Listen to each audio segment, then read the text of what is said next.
Hello and welcome to the show today. I'm really glad you could join us because today is a really special day. We're actually talking about some cool things you could do to get into real estate. We're talking about construction. We're talking about fix and flip financing. Look, there's a lot of you now that are trying to break into real estate investing or already in real estate investing now. And so I brought a source with us today that is doing a tremendous amount of volume to teach us how this kind of financing works and how you can tap into this kind of financing to do some pretty cool stuff. So with us today is Kevin Rodman. How he actually joined asset-based lending as a partner in 2014 and brings 30 years of experience in the mortgage industry into the asset-based lending team. Along with Dan and Paul, Kevin is one of their top loan underwriters, and Kevin is leading ABL's expansion in New England with a focus on Connecticut and Massachusetts as well. Kevin also worked on building ABL's strong capital base, which is one of the largest in the hard money lending industry. Kevin, welcome to the show today. Thank you, Ty. I'm very happy to be here. Thank you for inviting me. Yeah, thanks for coming on. I love what you do. And I have so many of our clients that say of the top 5 industries we service, real estate is 2 of those top 5, agents and investors.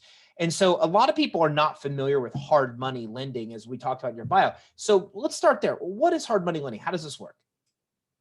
Hi, thanks for asking. So we lend money. We have $100 million and we lend it out all the time. And I've been in money lending businesses for 40 years, but what we are in now is the speed of money business. That's what it's about. And that's what we do. And that's what most hard money lenders do. So somebody comes to us and they have a project and it's a great plan with somebody who knows what they're doing. We close in under 10 days. If you take it to a local bank, that could be 3 months. But then even as importantly, if it's a fix and flip or new construction, we've got an entire team of people that manages the draws. So if somebody is doing a regular fix and flip, a $60,000 renovation, $15,000 draws, they finish the demo, they go on our portal, they ask for an inspection, the inspector is there within 2 days, we wire the money to their bank account within 3. And that's called speed of money, because we're all in this together. They finish it faster, they make more money, we get out, we lend the money again. So a lot of different types of hard money, but in your world, you're dealing with primarily residential real estate and multifamily properties. That's all we do. We do residential single family. We do multifamily 2 to 4, which is still considered residential. And then we do larger multifamily. The biggest we've done is 50 units. We do a lot of 10 to 20 units. We also do condo developments. We're closing on a 20-unit condo development in Florida tomorrow. And a lot of developments in Florida, 10 and 20 unit single family detached. So when you talk about draws, let's talk a little bit about that, because a lot of people aren't familiar with how fix and flip financing works. So primarily you work with real estate investors that are looking to buy properties, build properties, flip them for a profit. Is that a fair statement? That's correct. And the investors have to set up an LLC or a corporation. And we're deemed a commercial lender. So we lend to that LLC or corporation, and then we get a personal guarantee from the primary borrowers. Okay. The LLC. Now you talked about draws. Explain how draws work with fix and flip financing. Sure. So what happens is during the underwriting process, borrowers are required to give us a draw schedule. It's how they think the project's going to proceed. And we review that with them. And we also have 2 former construction managers on our draw management team. They review it too. And it just has to make sense. If the borrower says, I'm going to, gut the kitchens, gut the bathrooms, put on a new roof, put on new stucco, maybe that's $50,000. And then it has to show, okay, draw 1 is demolition and rough electric. Draw 2 is to install the bathrooms and the kitchen. The roof probably actually comes first. So there's just a logical progression of the project, and a borrower can have as many draws as they want. It just depends on how fast they want to get their money. The more draws, the faster they get their money. Makes sense. So I'm from the mortgage industry, and this is exactly how construction to perm loan works. We're very Yeah. similar. So what's ultimately happens is I come to you, I want to get money to fix and flip a home. You underwrite the deal, you approve it, and you give it to me in certain segments of money. Like you said, $60,000 I borrow, I get it in $15,000 draws. Then I get the first 15. I do what I'm supposed to do during that period. I show you it's done. You give me the next 15. It kind of works that way till the project reaches completion. That's right. And now we also offer term 30-year rental loans. When you mentioned construction to perm, where if somebody's keeping it and renting it, it can get rolled into one of our term loans as well.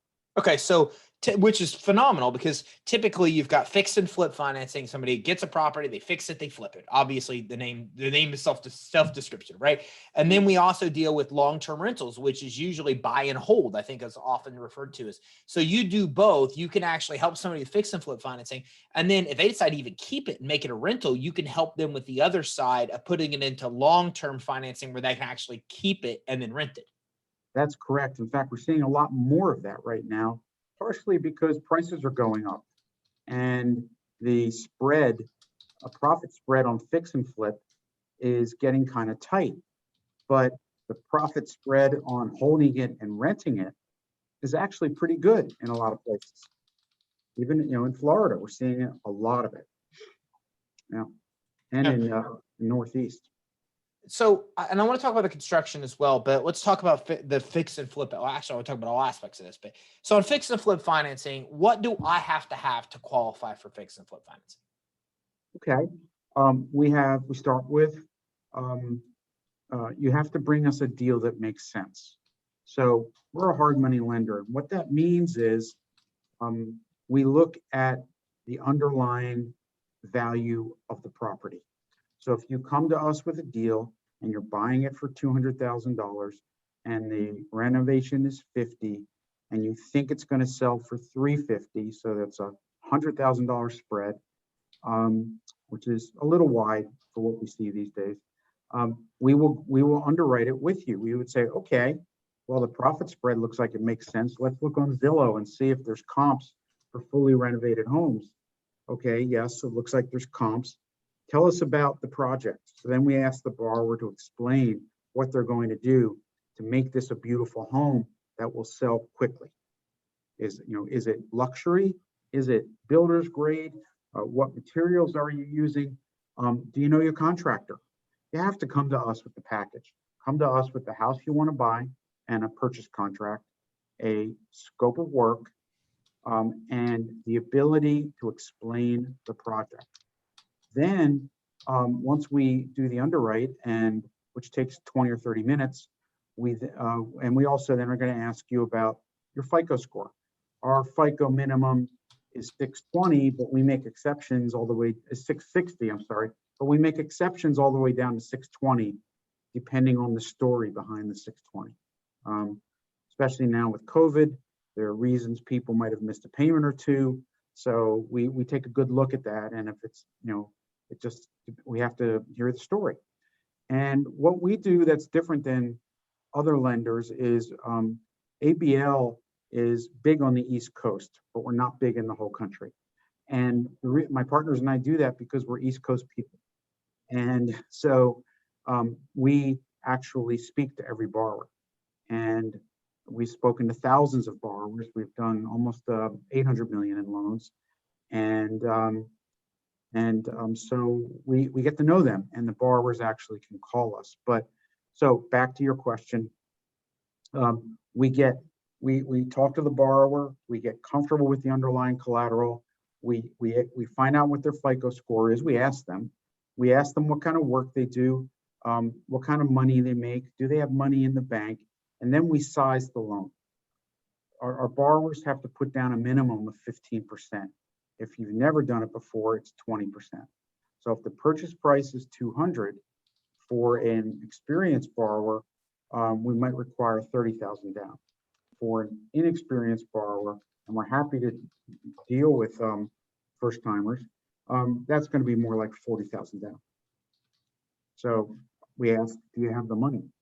We also want to make sure they've got more money in the bank, because borrowers have to do the draw first. We don't advance money and say, go ahead and do the draw. What a borrower has to do is do the work, ask for the inspection, get the inspection, get reimbursed. So if it's 40,000 down and it's 15,000 a draw, we're really going to look for 55 to 60,000 in the bank. And it has to be there 2 days before we close. So ultimately, the main thing you're looking at is the property in the deal. Does the deal make sense? Same thing the investor's looking for. They want to buy the property right. They want to be able to fix it up. They want to be able to sell for a big profit. That's what you want to. It's the main driving factor.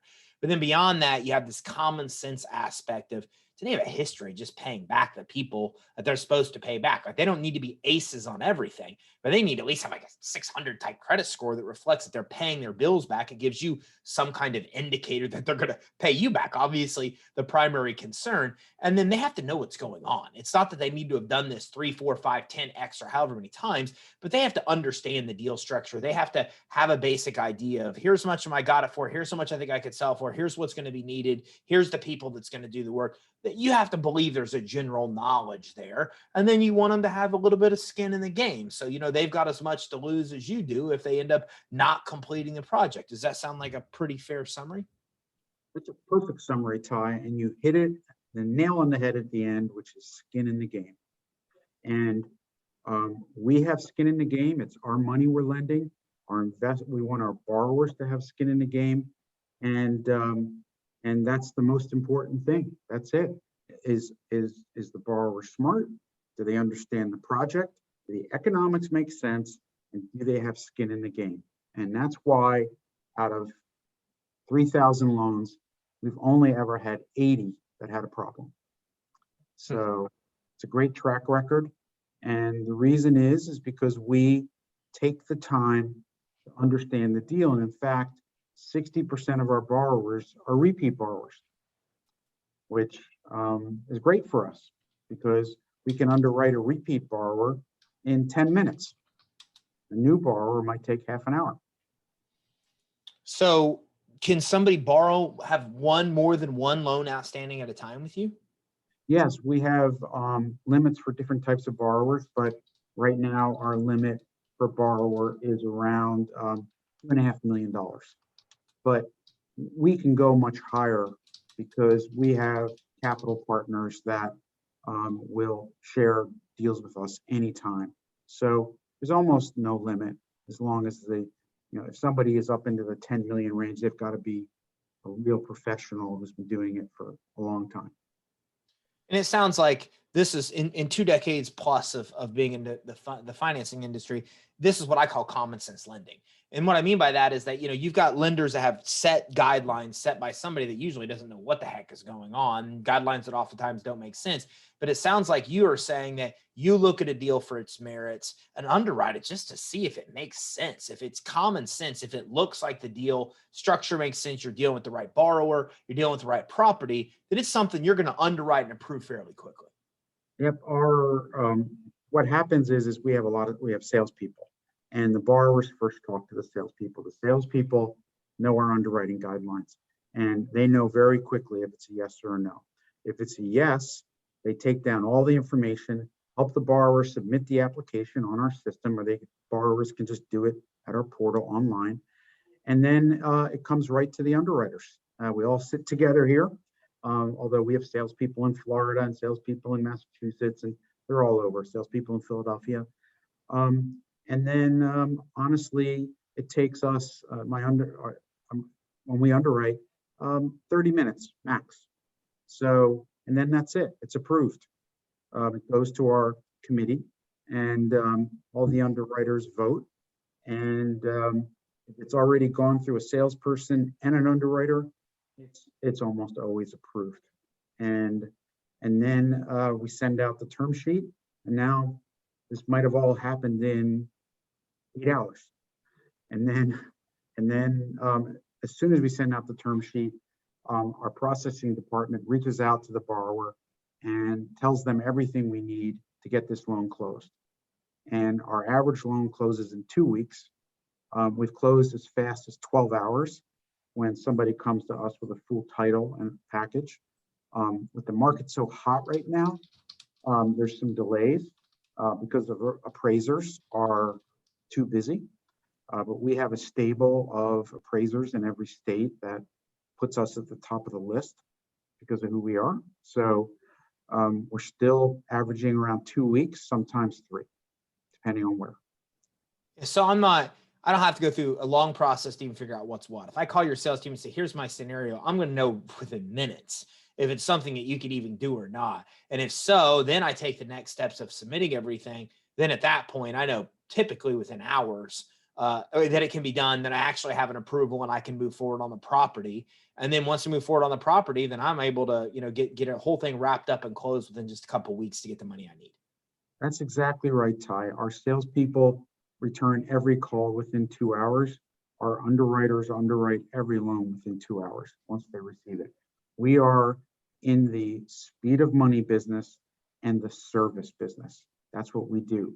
That's, our borrowers can every step of the way know who to call. So after the loan closes, they get introduced to the draw team.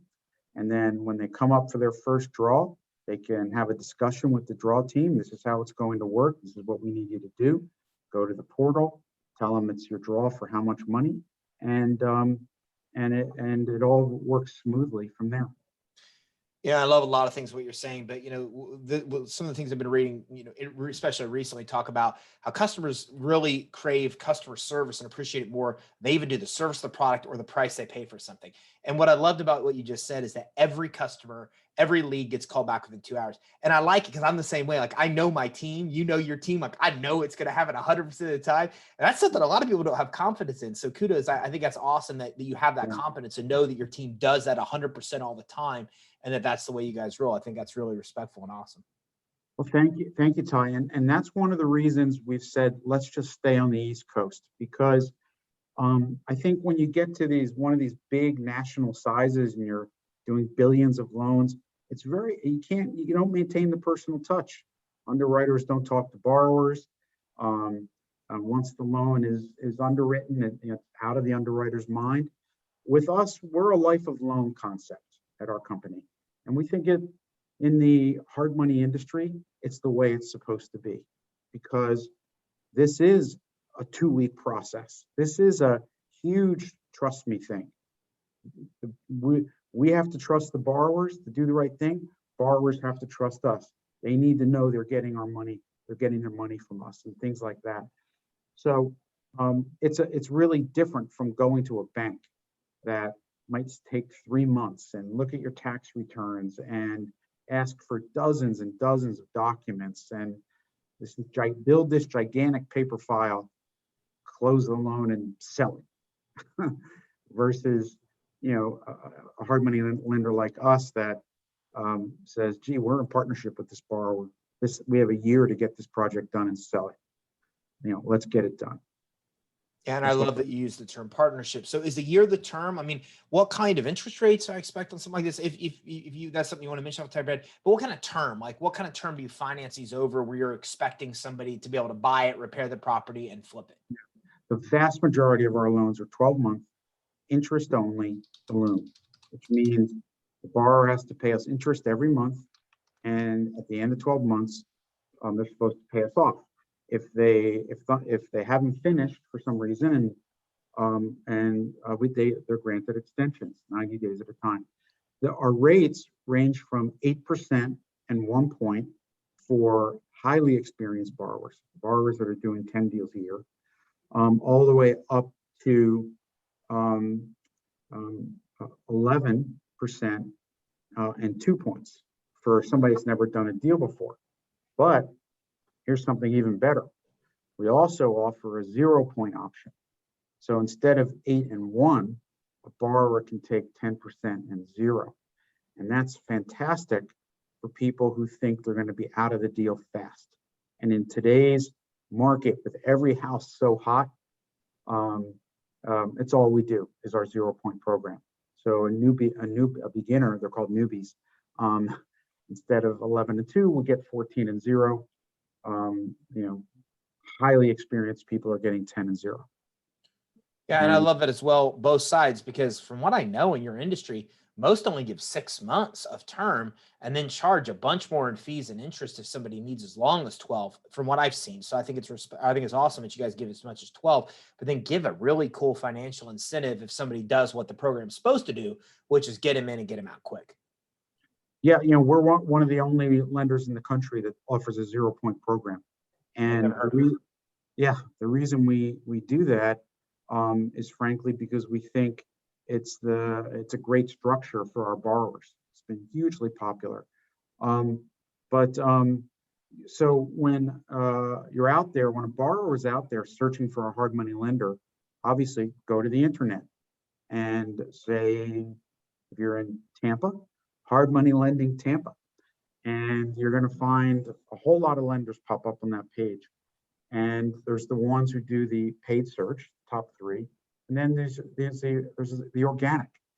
ABL tries to be top of the organic, and that means for years we have to pump out valuable intellectual content onto the web that Google rates us for, and we do that. We're constantly putting out educational pieces. So, but borrowers should call 3 or 4. If you've never used hard money, call 3 or 4 lenders and ask them how it works. The questions to ask are, what's your FICO minimum? How much money do I have to put down? What's the length of the loan? What are your fees? What happens at maturity? What do you charge me?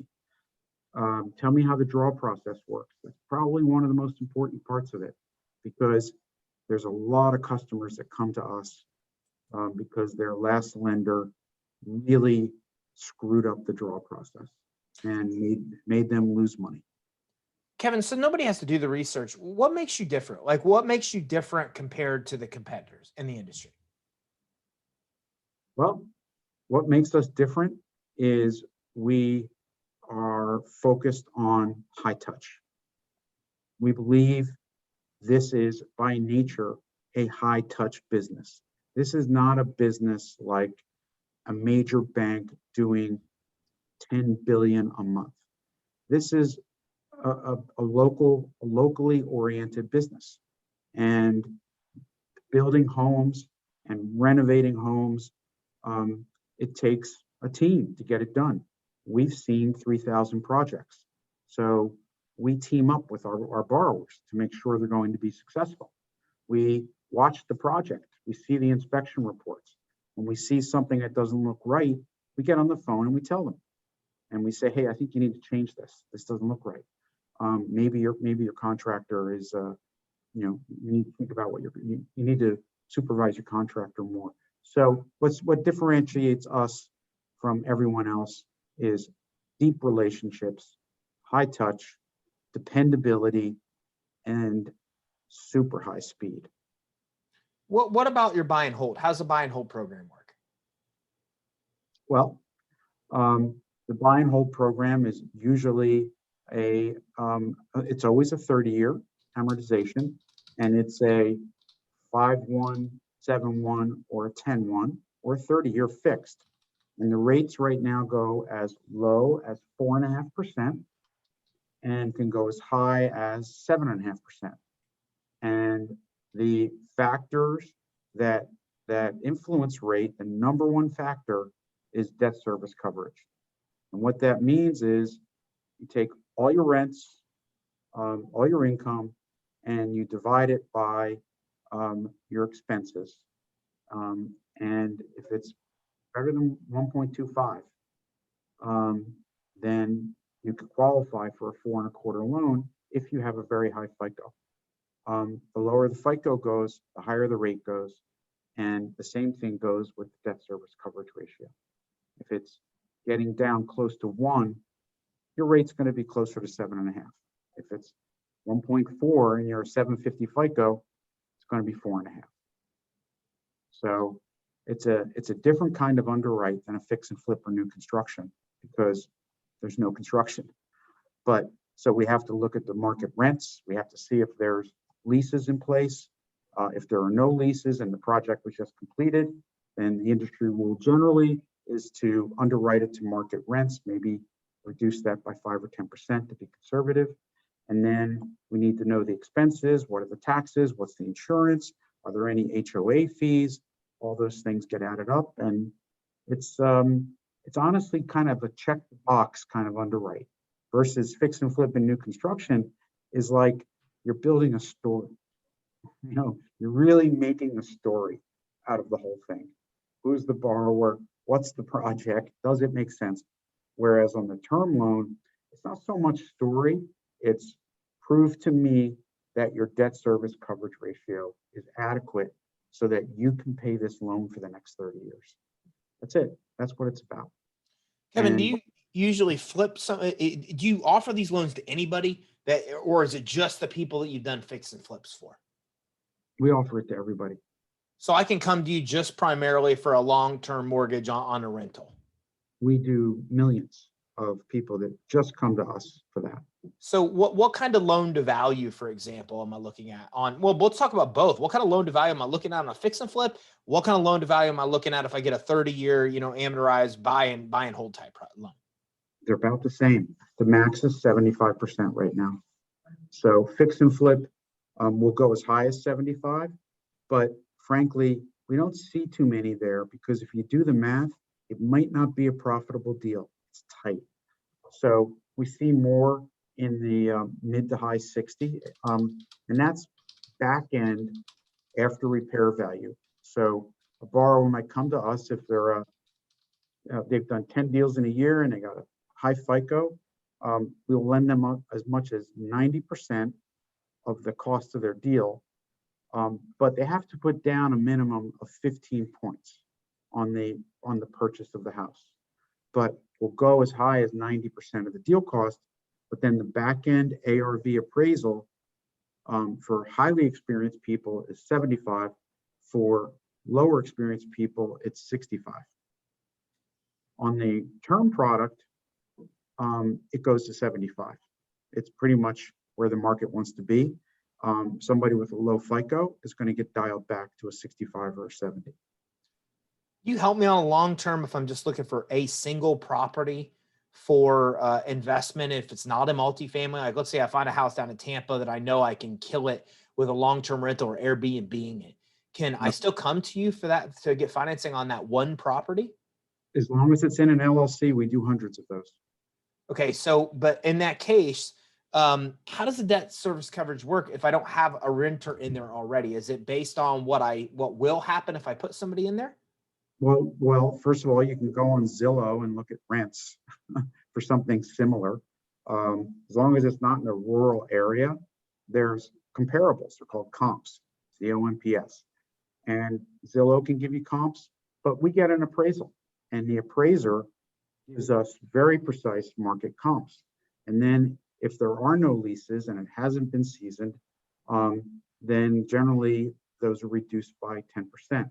If it's seasoned and the owner has owned it for at least 6 months, then they might not get the haircut of 10%.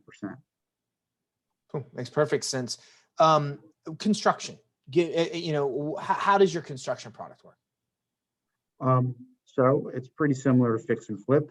And we actually like new construction better than fix and flip because sometimes with fix and flip, you're dealing with a 40-year-old home and the configuration might not be what people want to see right now. And and you never know what's behind the walls. So new construction, great question. So with new construction, we start with looking at the plans and what is it that you're building? What does it look like? What do you have an architect? And what's the layout? And does the layout make sense? Everybody wants an open floor plan now. So if you're building something with a separate living room and dining room, you're going to question that really hard. So then we want, so if you don't have an architect and you have some land and it's just an idea, that's probably not going to get a loan.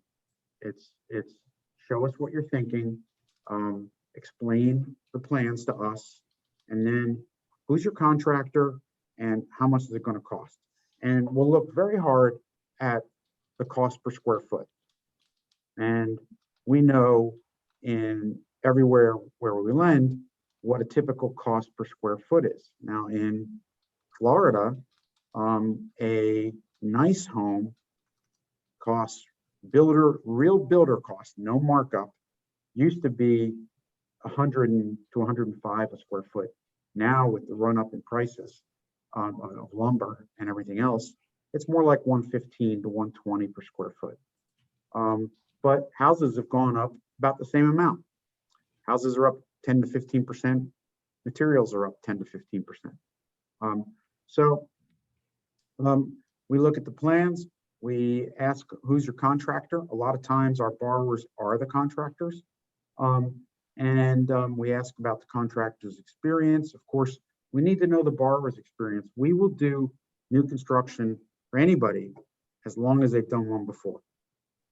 If they haven't done new construction before, then the exception would be they've done huge additions, $250,000 gut renovation type projects, and they really know how to manage a big project. And once we get through all of that, the draw schedule on a new construction project really is pretty straightforward. It's demo, it's foundation, it's framing, and it just goes along like that in a sequential fashion that every new construction does. And one thing that we enforce is that no more than 57% of the entire cost of the project can be through the rough ends of the plumbing and electric. Now, I know that sounds kind of technical for this podcast right now, but we don't want to see projects where all the costs are in the front end, because then typically what happens is the borrower runs out of money in the back end. So we do that to protect the borrower and to protect us. So a lot of times a contractor will demand a front load. And we advise our borrowers, particularly newer ones, don't give your contractor all the money up front. You're getting it in draws from us. See if your contractor will take it in draws.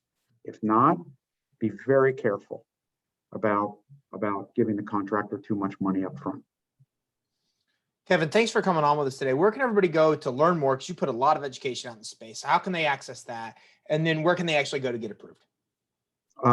Thanks, Ty. Go to abl1, the number one, .net, and you'll see tons of educational materials and videos on our website, and you'll be able to see the names and phone numbers of every loan officer in your territory, and also you can put in a quick one-page, 2-minute query, and you'll get a call back right away. Awesome. I love it. And we have a funding challenge taking place in July where we have about 20 different funding sources come and talk about funding programs to thousands of our tribe that come in there. You'd be interested in presenting at that funding challenge? We would be. Absolutely. All right, I'm going to get you when we get off here. I want to get you information because I love your programs and we've got a huge tribe of investors, and I'd love for you to come and present during that challenge. I think it's a great product they should know a lot more about. Thank you, Ty. That would be fantastic. All right, awesome. Again, thanks for coming on. I appreciate it. Thank you. All right, so listen, if this is, I've been in lending for two plus decades, and I can tell you that what Kevin's talked about here is very rare. There's a lot of things they're doing that do not happen typically in this industry. Common sense lending. I've never seen anybody offer all three of these: construction and buy and hold type financing and fix and flip financing all in one. There's just so many unique, really cool things that make this easy for you to either break into fix and flip financing or buy and hold financing, just in real estate investing in general, or especially come in with experience. And as you can see, you get a lot of preferential treatment when you have experience. So this is a place you can get started, get the financing that you need to be able to get off the ground, and then come back and get more and more and more financing with better and better terms to be able to really succeed in the real estate investment business. And as Kevin said, the values are blowing through the roof. So there's probably not a better time to get into real estate investing where you can get the right deals and see values grow with explosive pace to be able to make a lot of money. So if you want to learn more, make sure you go to abl1.net. That's abl1.net. A lot of things I love, especially the fact that they're in the education space like us. They do a lot to educate, teach, and help you understand what the process is to be able to really succeed with real estate investing. So make sure you visit abl1.net. That's abl1.net to access their resources, to be able to actually connect with their team, and to find out what kind of financing they can help you get for your next real estate investment. So thanks for tuning in. Make sure you visit abl1.net. That's abl1.net.